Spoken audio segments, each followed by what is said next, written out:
In the morning, when the sea is still half asleep and the sky hasn't chosen its color yet, there are places where the world seems to end in mist. Tonight's story is one of those places. We're traveling to the old New England town of Kingsport, where a strange high house clings to a cliff that almost touches the clouds, and where one man's longing for the unknown will change him forever.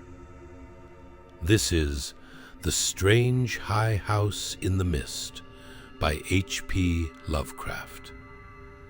Settle in, listen closely, and let the mist rise.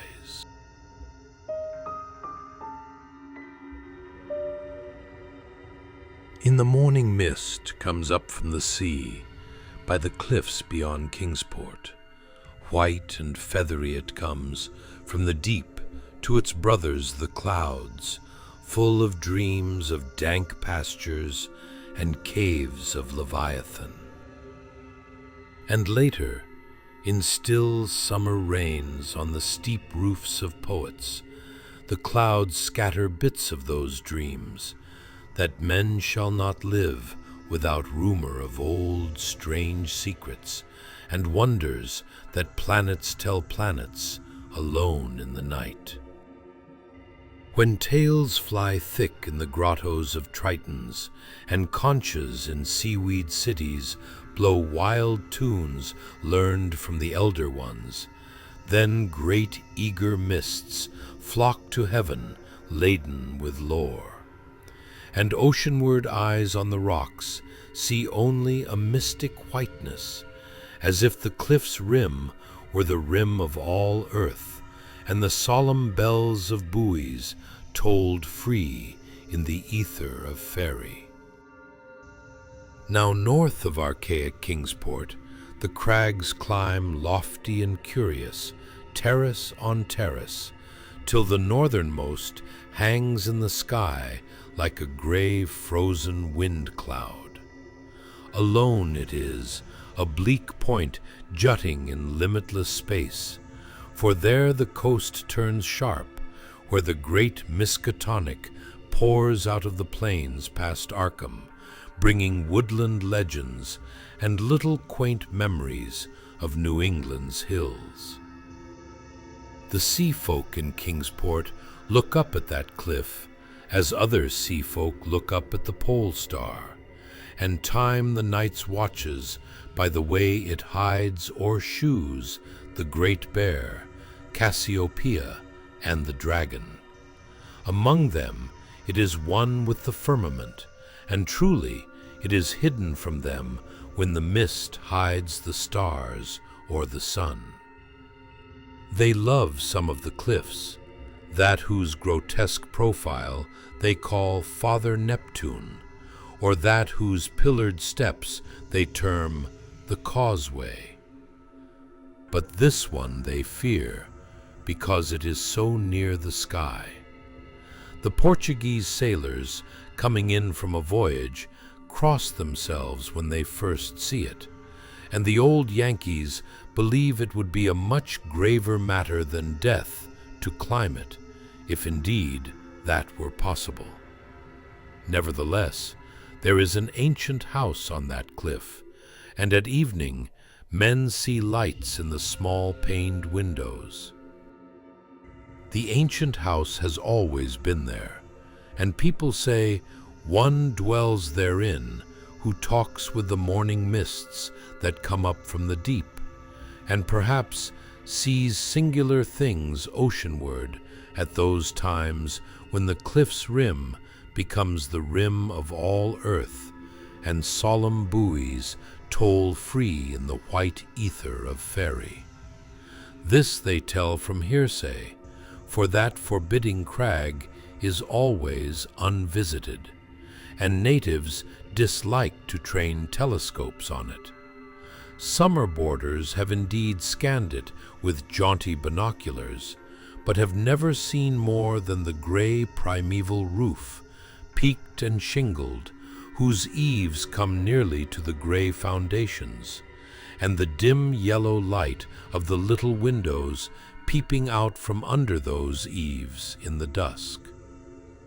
These summer people do not believe that the same one has lived in the ancient house for hundreds of years, but cannot prove their heresy to any real Kingsporter.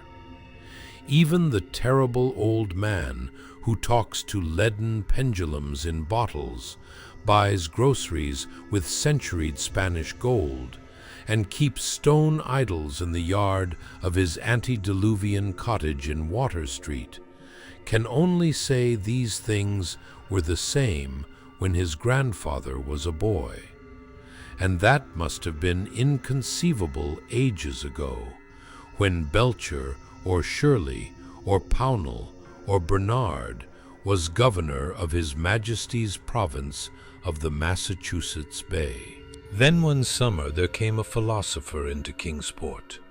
His name was Thomas Olney, and he taught ponderous things in a college by Narragansett Bay. With stout wife and romping children he came, and his eyes were weary with seeing the same things for many years, and thinking the same well-disciplined thoughts.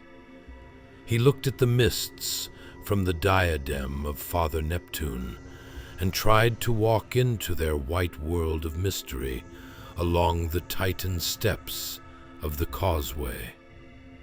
Morning after morning he would lie on the cliffs and look over the world's rim at the cryptical ether beyond, listening to spectral bells and the wild cries of what might have been gulls.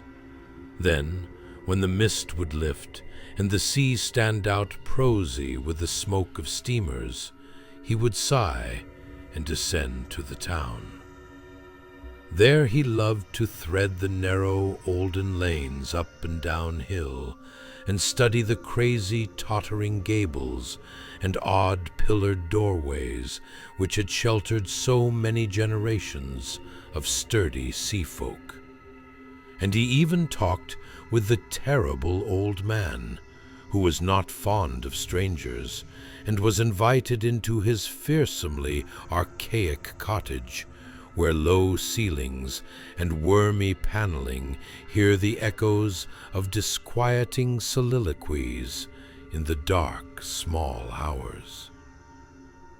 Of course, it was inevitable that Olney should mark the gray, unvisited cottage in the sky, on that sinister northward crag which is one with the mists and the firmament.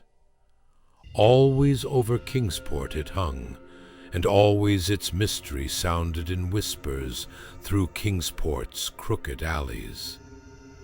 The terrible old man wheezed a tale that his father had told him, of lightning that shot one night up from that peaked cottage to the clouds of higher heaven, and Granny Orne, whose tiny gambrel-roofed abode in Ship Street is all covered with moss and ivy, croaked over something her grandmother had heard at second hand, about shapes that flapped out of the eastern mists straight into the narrow single door of that unreachable place. For the door is set close to the edge of the crag toward the ocean, and glimpsed only from ships at sea. At length, being avid for new strange things, and held back by neither the Kingsporter's fear nor the summer boarder's usual indolence, Olney made a very terrible resolve. Despite a conservative training, or because of it, for humdrum lives breed wistful longings of the unknown, he swore a great oath to scale that avoided northern cliff and visit the abnormally antique gray cottage in the sky. Very plausibly, his saner self argued that the place must be tenanted by people who reached it from inland along the easier ridge beside the Miskatonic's estuary. Probably they traded in Arkham, knowing how little Kingsport liked their habitation, or perhaps being unable to climb down the cliff on the Kingsport side.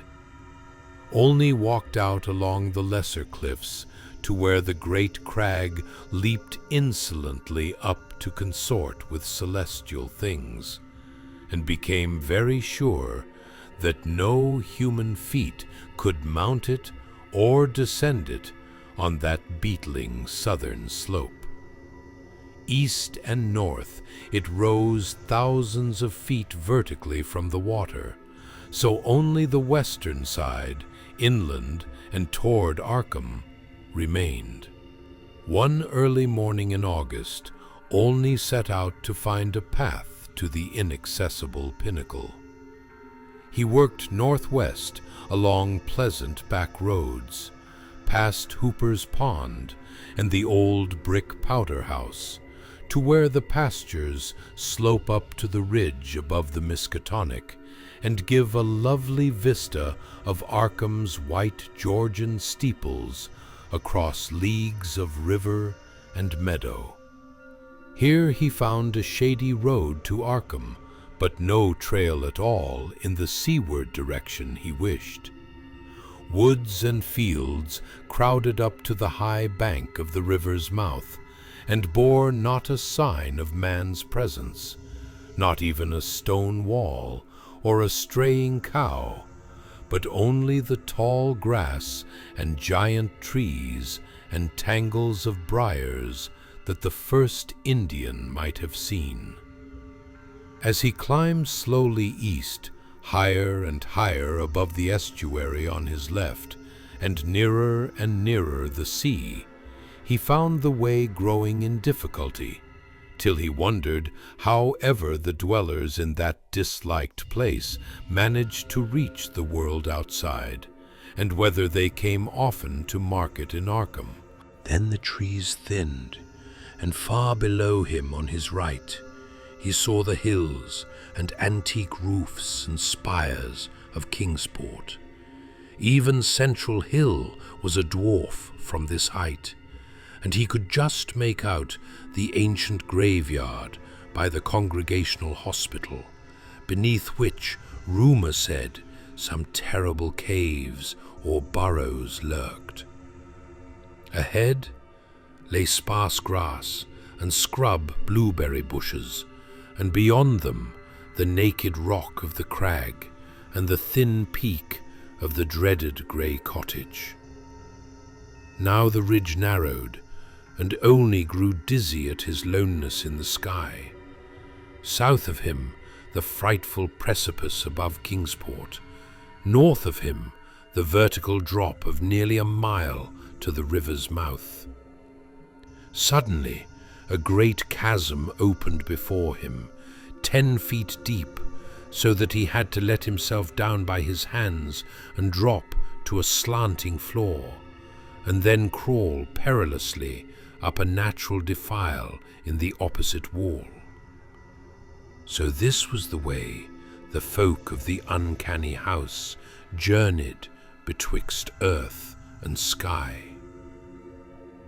When he climbed out of the chasm, a morning mist was gathering, but he clearly saw the lofty and unhallowed cottage ahead, walls as grey as the rock, and high peak standing bold against the milky white of the seaward vapours. And he perceived that there was no door on this landward end, but only a couple of small lattice windows with dingy bull's-eye panes, leaded in 17th century fashion. All around him was cloud and chaos, and he could see nothing below but the whiteness of illimitable space. He was alone in the sky with this queer and very disturbing house.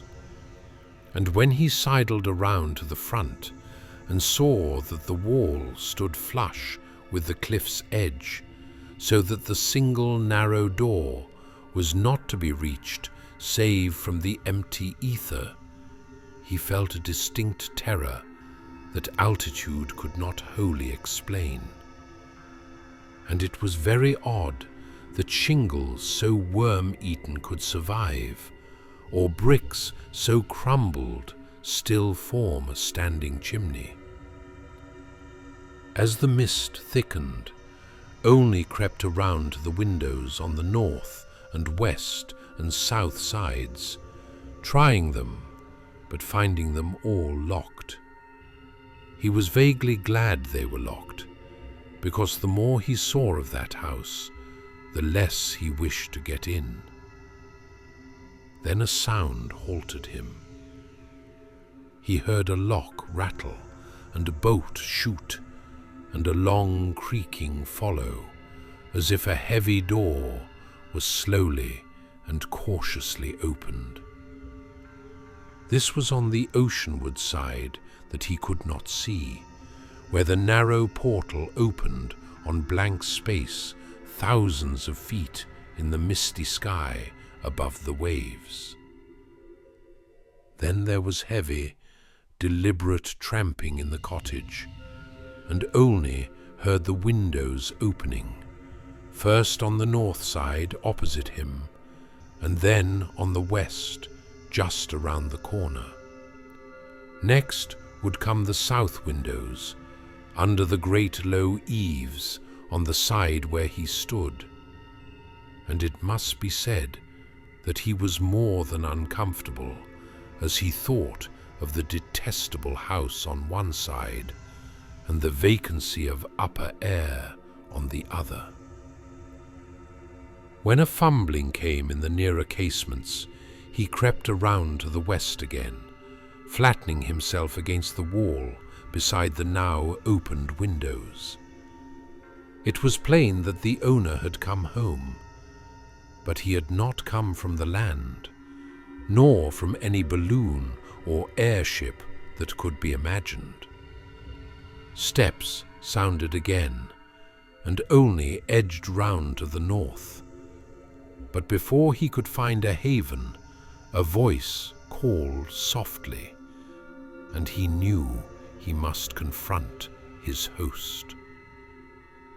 Stuck out of a west window was a great black-bearded face whose eyes shone phosphorescently with the imprint of unheard-of sights. But the voice was gentle and of a quaint olden kind, so that Olney did not shudder when a brown hand reached out to help him over the sill and into that low room of black oak wainscots and carved Tudor furnishings. The man was clad in very ancient garments, and had about him an unplaceable nimbus of sea lore and dreams of tall galleons. Olney does not recall many of the wonders he told, or even who he was, but says that he was strange and kindly, and filled with the magic of unfathomed voids of time and space. The small room seemed green, with a dim, aqueous light, and Olney saw that the far windows to the east were not open, but shut against the misty ether with dull, thick panes like the bottoms of old bottles. That bearded host seemed young, yet looked out of eyes steeped in the elder mysteries, and from the tales of marvelous ancient things he related, it must be guessed that the village folk were right in saying he had communed with the mists of the sea and the clouds of the sky ever since there was any village to watch his taciturn dwelling from the plain below. And the day wore on, and still Olney listened to rumors of old times and far places, and heard how the kings of Atlantis fought with the slippery blasphemies that wriggled out of rifts in ocean's floor, and how the pillared and weedy temple of Poseidonus is still glimpsed at midnight by lost ships who know by its sight that they are lost. Years of the Titans were recalled, but the host grew timid when he spoke of the dim first age of chaos before the gods or even the Elder Ones were born, and when only the other gods came to dance on the peak of Hatheg Kla in the stony desert near Ulthar beyond the river Sky. It was at this point that there came a knocking on the door, that ancient door of nail-studded oak beyond which lay only the abyss of white cloud. Olney started in fright, but the bearded man motioned him to be still and tiptoed to the door to look out through a very small peephole. What he saw he did not like, so pressed his fingers to his lips and tiptoed around to shut and lock all the windows before returning to the ancient settle beside his guest. Then Olney saw, lingering against the translucent squares of each of the little dim windows in succession, a queer black outline as the caller moved inquisitively about before leaving, and he was glad his host had not answered the knocking. For there are strange objects in the great abyss, and the seeker of dreams must take care not to stir up or meet the wrong ones. Then the shadows began to gather, first little furtive ones under the table, and then bolder ones in the dark paneled corners. And the bearded man made enigmatical gestures of prayer and lit tall candles in curiously wrought brass candlesticks. Frequently he would glance at the door as if he expected someone, and at length his glance seemed answered by a singular rapping which must have followed some very ancient and secret code. This time he did not even glance through the peephole, but swung the great oak bar and shot the bolt, unlatching the heavy door and flinging it wide to the stars and the mist. And then, to the sound of obscure harmonies, there floated into that room from the deep all the dreams and memories of Earth's sunken mighty ones. And golden flames played about weedy locks, so that Olney was dazzled as he did them homage. Trident-bearing Neptune was there, and sportive Tritons and fantastic Nereids, and upon dolphins' backs was balanced a vast crenulate shell wherein rode the grey and awful form of primal Nodens, lord of the great abyss. And the conches of the Tritons gave weird blasts, and the Nereids made strange sounds by striking on the grotesque resonant shells of unknown lurkers in black sea caves. Then hoary Nodens reached forth a wizened hand and helped Olney and his host into the vast shell, whereat the conches and the gongs set up a wild and awesome clamor. And out into the limitless ether reeled that fabulous train, the noise of whose shouting was lost in the echoes of thunder.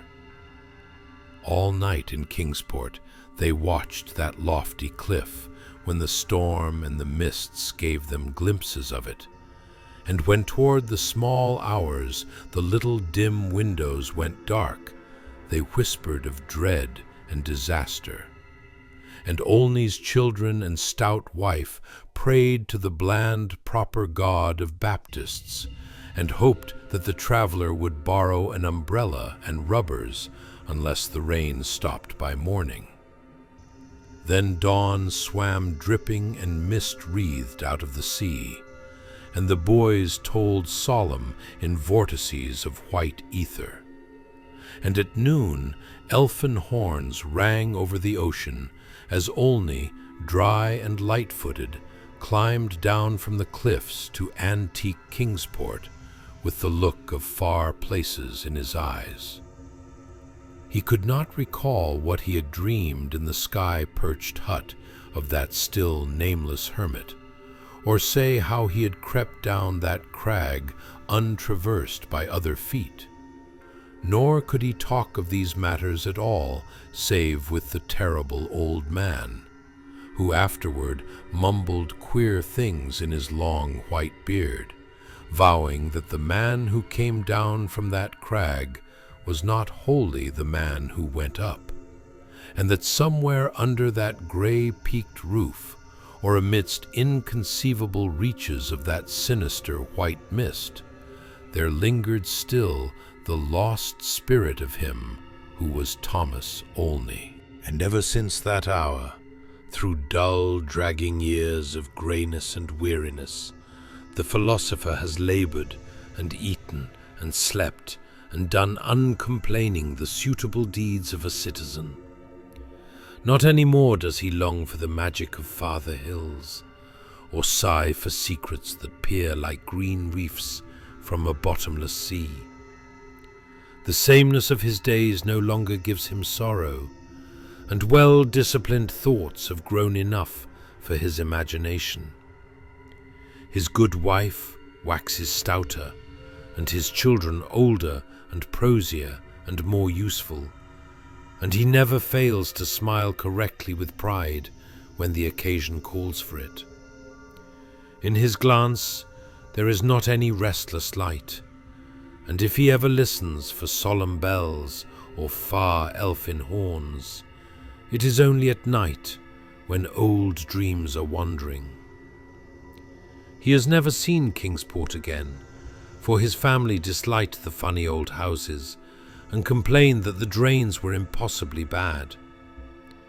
They have a trim bungalow now at Bristol Highlands, where no tall crags tower, and the neighbours are urban and modern.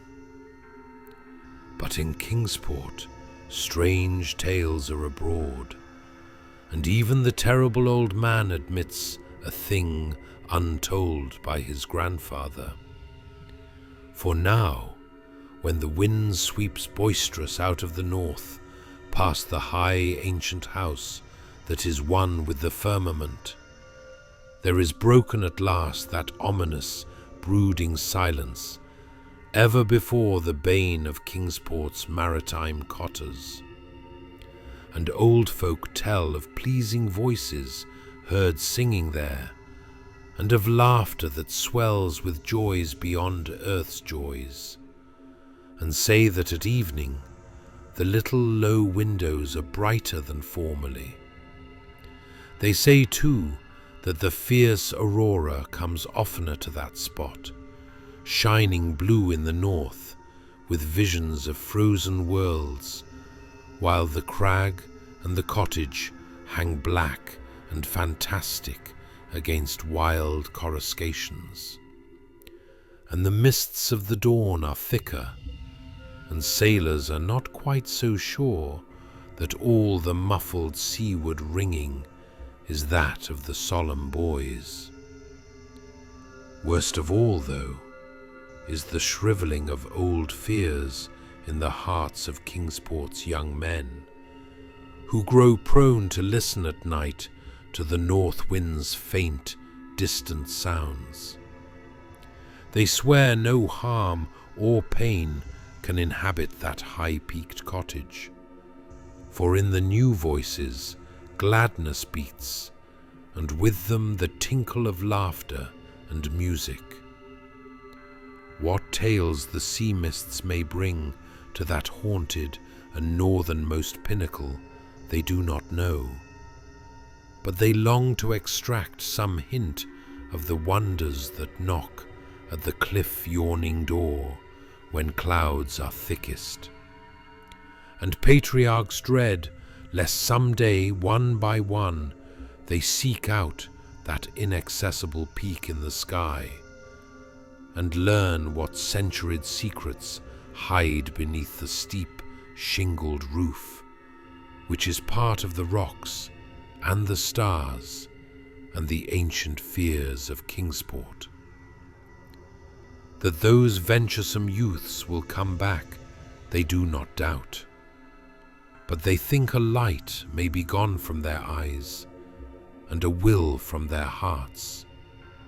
And they do not wish quaint Kingsport, with its climbing lanes and archaic gables, to drag listless down the years, while voice by voice the laughing chorus grows stronger and wilder in that unknown and terrible eyrie, where mists and the dreams of mists stop to rest on their way from the sea to the skies. They do not wish the souls of their young men to leave the pleasant hearths and gambrel-roofed taverns of old Kingsport, nor do they wish the laughter and song in that high rocky place to grow louder. For as the voice which has come has brought fresh mists from the sea, and from the north fresh lights, so do they say that still other voices will bring more mists and more lights, till perhaps the olden gods, whose existence they hint only in whispers for fear the congregational parson shall hear, may come out of the deep and from unknown Cadath in the cold waste, and make their dwelling on that evilly appropriate crag, so close to the gentle hills and valleys of quiet, simple fisherfolk. This they do not wish, for to plain people things not of earth are unwelcome, and besides, the terrible old man often recalls what Olney said about a knock that the lone dweller feared, and a shape seen black and inquisitive against the mist through those queer translucent windows of leaded bull's eyes.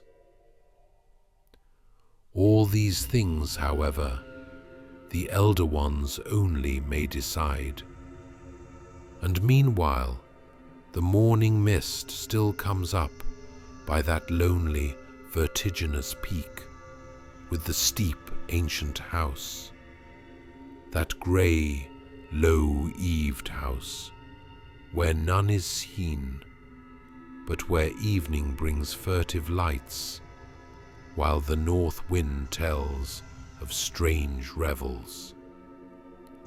White and feathery it comes from the deep to its brothers the clouds, full of dreams of dank pastures and caves of Leviathan.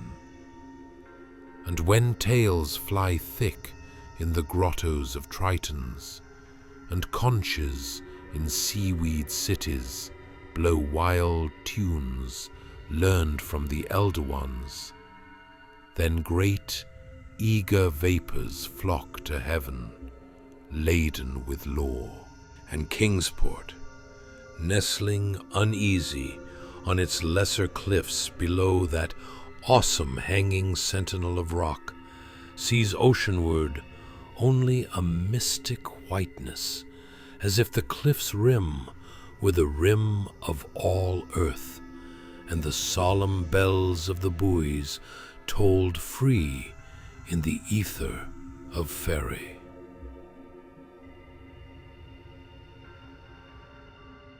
So the philosopher returned, but something of him stayed behind in the mist, in that strange high house above Kingsport.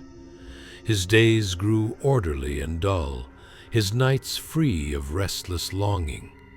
Yet somewhere, in the clouds that brush the cliff's rim, a different Thomas Olney still listens to elfin horns and solemn bells. And in Kingsport, the young begin to listen too. The old fears thin, the laughter from the heights grows louder, and the mists keep their secrets, for now.